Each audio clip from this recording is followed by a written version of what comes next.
quiet Saturday afternoon. I had stepped out to run some errand, leaving Mark at home. He was relaxing on the couch, likely reading or watching TV. When the doorbell rang, Mark answered the door to find Sarah standing there with a sweet smile. "I'm sorry to bother you, Mark," she said in her soft, flirtatious voice. "I need a little help with something. Would you mind coming over for a moment?" Mark, ever the helpful and kind-hearted man, didn't hesitate to agree. "Of course, Sarah. What do you need help with?" She explained that there was something wrong with her sink and that she needed a man's help to fix it. Mark nodded and grabbed his tools, unaware of the trap he was walking into. As he stepped into Sarah's house, she closed the door behind him, her smile lingering a little too long. She led him to the kitchen, where the so-called broken sink awaited.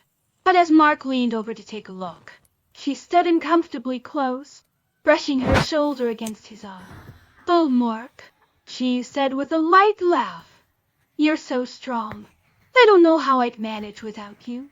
Mark, de Porto Seguro, oblivious to her intentions, chuckled politely and continued his work. But Sarah wasn't done yet. She leaned over, placing a hand on his arm.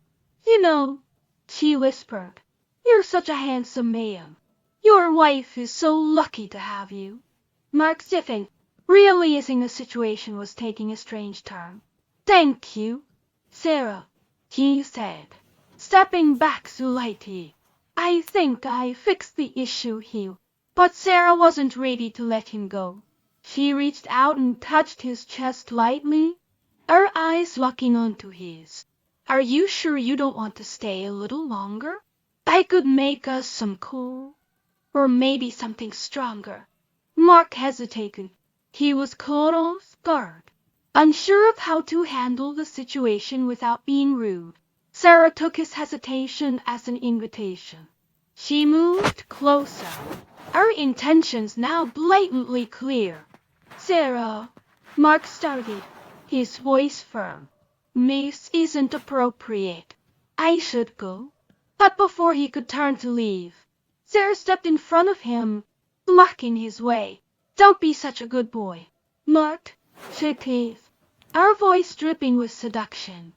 "I can give you something your wife can't. Just one little moment no one has to know." And that's when the unthinkable happened.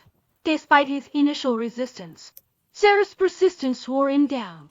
She whispered sweet nothings into his ear, brushed her lips against his cheek, and before he knew it, he was kissing her back.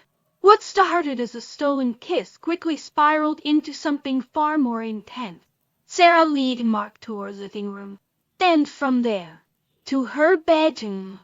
The line between right and wrong blurred as desire took over. They spent the afternoon in a whirlwind of passion, completely oblivious to the world around them. Sarah had succeeded in her mission to seduce my husband. And Mark, well, he had betrayed me in a way I never thought possible.